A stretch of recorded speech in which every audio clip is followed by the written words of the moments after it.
কি যারা একটু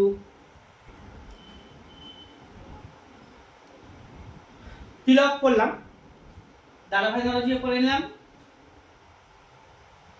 আর কি আছে জানো, ভগৎ সিং এর নাম অনেক শুনেছি আমরা।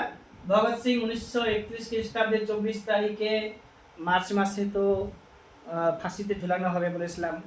ভগৎ সিংকে ঝোলানো হয়েছে মার্চ মাসে লাহোর থেকে। কথা বললাম, লাহোরেই ওকে গ্রেফতার করে রাখা হয়েছিল জেলে, লাহোরের জেলে।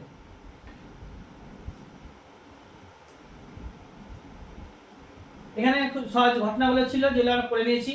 আগস্ট প্রপোজাল ভারতীয় ইংরেজদের তরফ থেকে, 40 খ্রিস্টাব্দে আগস্ট মাসে মার্চ প্রপোজাল ভারতীয়দের তরফ থেকে।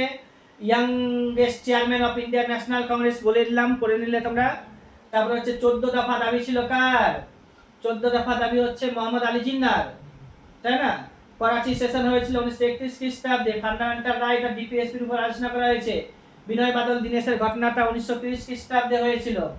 আর ডে অফ ডেলিভারেন্স 1939 খ্রিস্টাব্দের 22 তারিখে ডিসেম্বর মাসে মুক্তি দিবস, মুসলিম লীগের মুক্তি দিবস।